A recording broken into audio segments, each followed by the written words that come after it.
Dyslexia is neurobiological, it's brain-based, and is not related to intelligence or other cognitive abilities. This condition is not related to vision, hearing, socioeconomics, or race or language groups. Of course, like other children, there are dyslexic kids that also have attention issues, vision issues, or hearing issues, or other conditions that teachers should consider. Dyslexia affects teaching and learning. Dyslexic people do not see words backwards and words don't jump. Dyslexic students don't reverse letters. Without good instruction, they guess which letters belong where in words. You will see these students using letters that look alike in lowercase incorrectly, but use capital letters in the same position, in the correct position in the same word. Dyslexia is trouble connecting sounds to symbols and the reverse.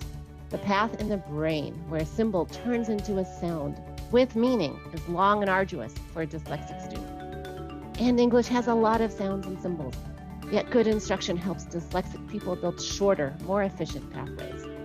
We can screen very young kids for risk of dyslexia. A qualified psychologist can identify dyslexia very early.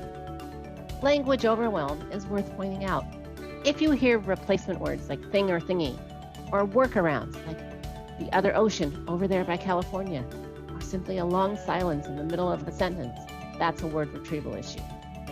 If a kid seems to have trouble tying shoes, it's because they have trouble following multi-step directions.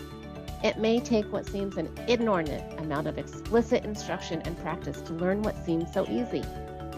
Dyslexic kids are often exhausted. They use more cognitive resources than their peers to read the same thing in school. And if one member of your family is dyslexic, you have a 65% chance of being dyslexic. Of course, dyslexic people can learn to read. The English language is simply more complicated than other languages. You can be dyslexic in any language, but decoding a language with fewer codes is much, much easier. The English language has 250 symbols, letters, or groups of letters that make one sound. With really good explicit instruction based on a scope and sequence and delivered with fidelity, struggling readers and dyslexic students can learn to read. There is a large amount of research on reading instruction.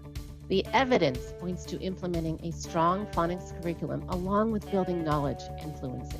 Nobody is a phonics-only advocate. Phonics are necessary, but not sufficient. I'm calling it out because most struggling readers and all dyslexic kids need extra, well-delivered phonics instruction, and most teachers have not been taught how to do this well. Comprehension is important too, so it's counterproductive to offer reading intervention when a kid could be learning more language comprehension skills in, for instance, social studies class. Missing from this chart is fluency, the ability to read with accuracy, speed, and prosody.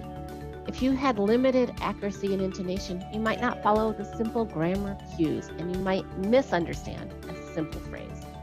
Most teaching colleges do not teach teachers how to teach reading. Dyslexia is rarely mentioned, even in special ed classes. We see the results, the costs of remediation and special ed from upper elementary school to remediation in college. Due to parent pressure from groups like Decoding Dyslexia, this is changing. The Federal Department of Education has issued a guidance memo on dyslexia. The state of New York has issued some guidance.